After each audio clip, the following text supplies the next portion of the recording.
Hello friends, Mandar here. I'm back with another video. Today the April 2023 visa bulletin is out.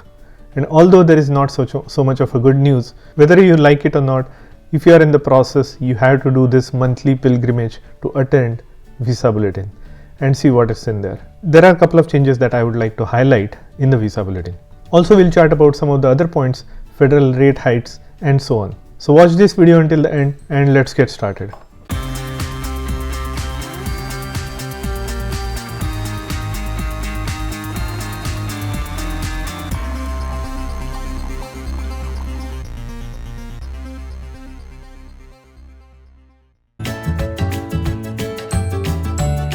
If you are here for the first time, welcome. My name is Mandar and I make immigration and lifestyle related videos for US and Canada. I'm not an immigration lawyer, so anything that I say on this video or on my channel is for information purpose only. And for your specific immigration needs, before you take any action, you should hire a competent immigration lawyer. Now today is Gudi Padwa and Ugadi. So wish you a happy and prosperous life on the occasion of this new year, this regional new year, if you celebrate these festivals. Also, those who follow financials, there was a Fed meeting regarding the rate hikes and Chairman Powell increased the rate once again by 0.25 basis points.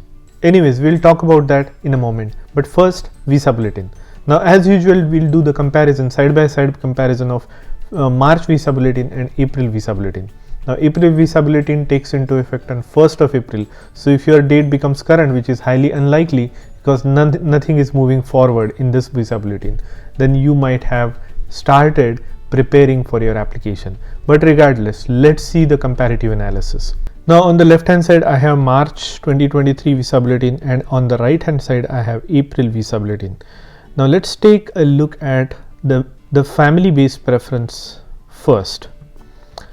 So the final action dates for family sponsored preference cases. Now this is not the chart which family based category uses for application of 485.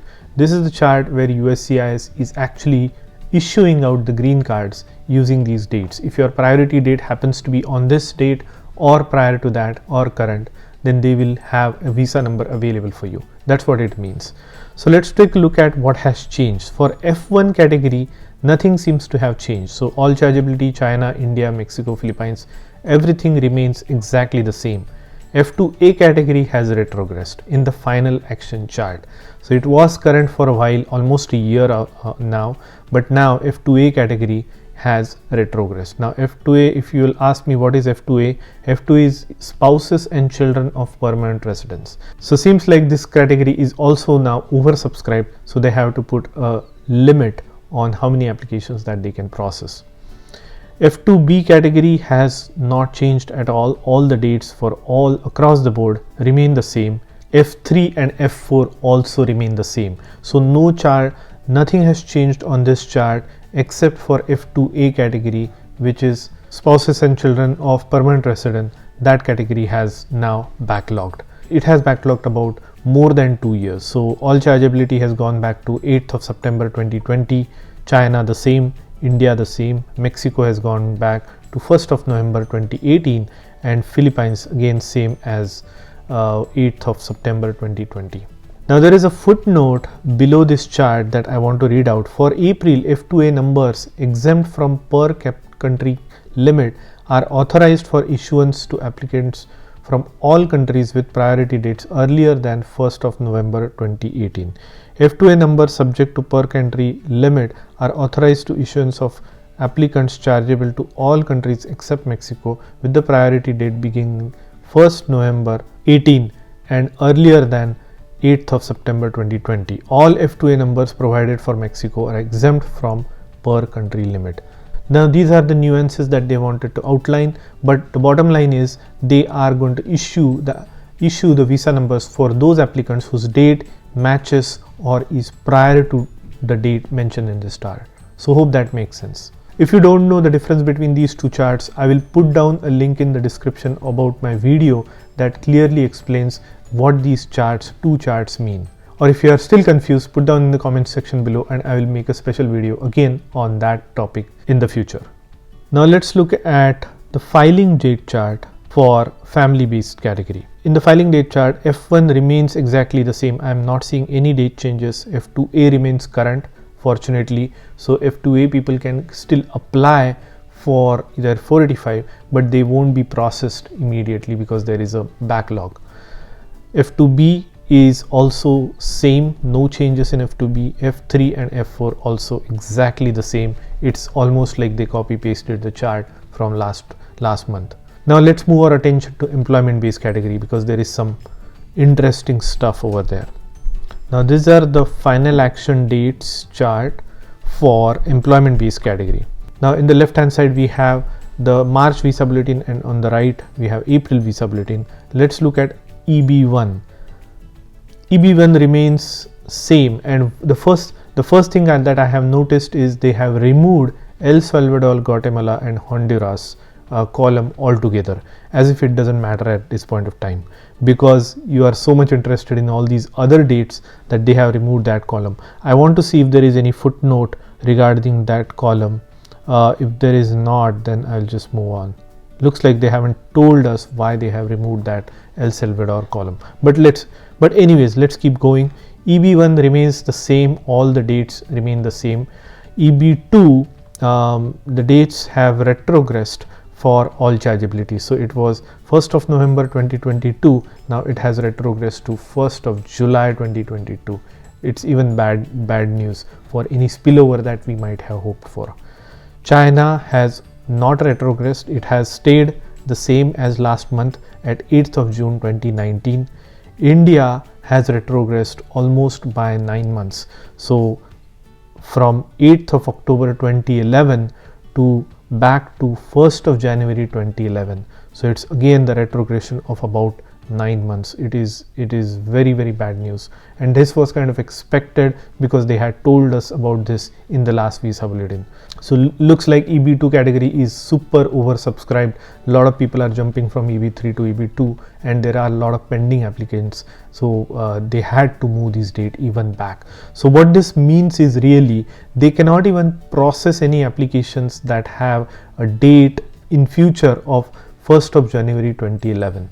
So if your date is on 1st of January 2011 or earlier, only then you might have a visa number available for you. That's what it means. Now EB3 category, I am not seeing any change for India. It remains at 15th of June 2012, which is good. For China, it has progressed from 1st of August 2018 to 1st of November 2018. So which is good news for China. Other workers category has absolutely remained the same across the board, except for China. It has progressed from 1st of July 2014 to 1st of October 2014.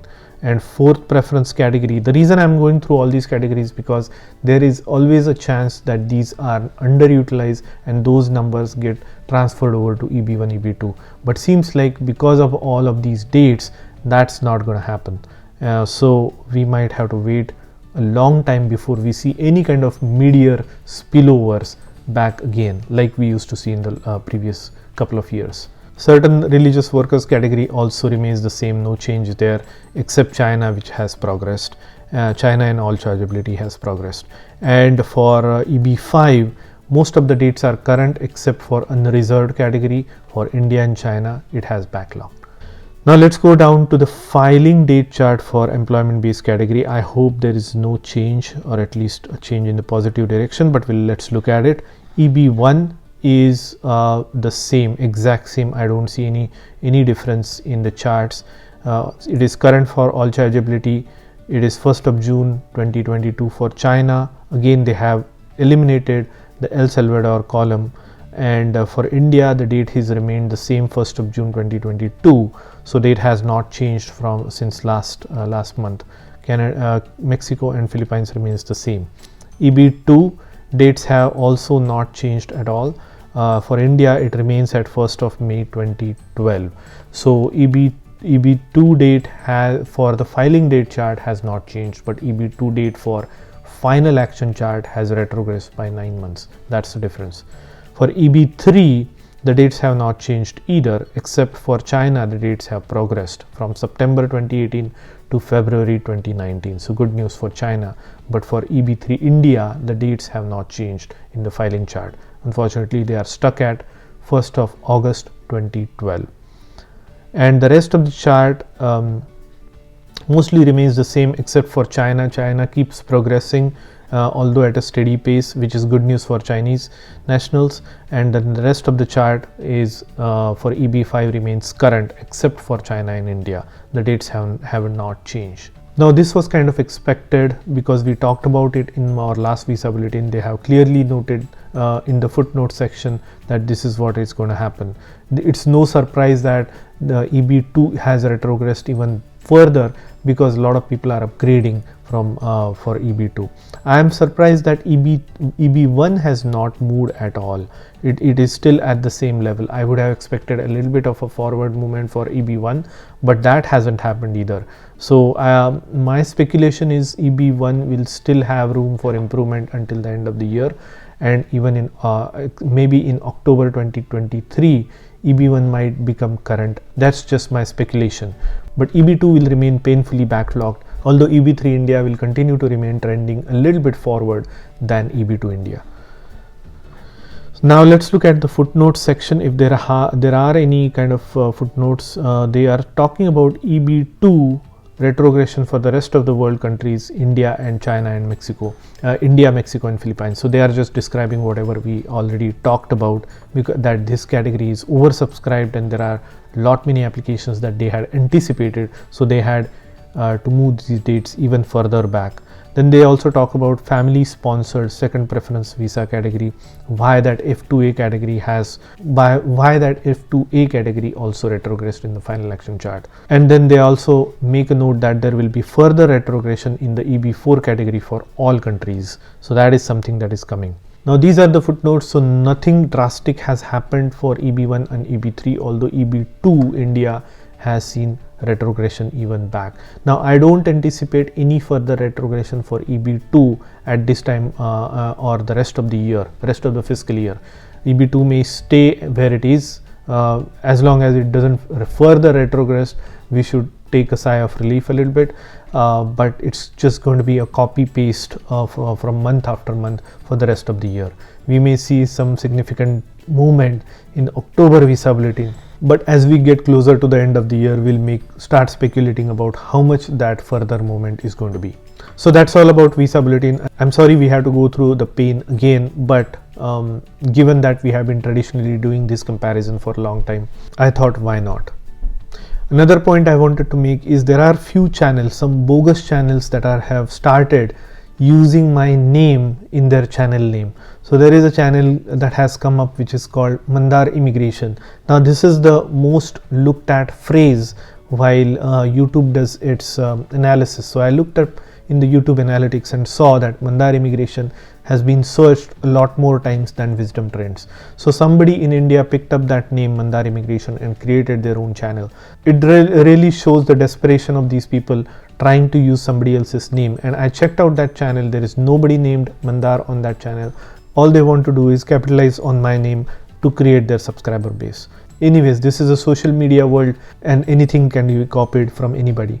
Be careful about what channel you watch for the immigration news. If you like my content, please hit the like button and consider subscribing to my channel, and I'll see you in the next one. So I know for sure that some of you are interested in stock trading, day trading, buying cryptocurrencies. I want to present you Webull. Webull is a trading platform. It allows you to buy stocks, it allows you to buy options, do options trading, and also it allows you to buy cryptocurrency. It can be done on the computer or on the mobile app. Now if you use my link, which is on the screen and also in the description, you will get some free stocks. Webull has announced that it will give 12 free stocks if you use my link, and those free stocks will be valued up to maximum of $30,600. So when you open an account using my link, you will get 2 free fractional share stocks. That value could be anywhere between $3 to $300. If you deposit at least 1 penny, you will get 4 to 10 free additional stocks valued from $7 to $3,000. So that's 12 stocks from Webull, free for you if you use my link, and enjoy your free stocks. If you like the content of this video, do hit the like button and consider subscribing to my channel, and I'll see you in the next one.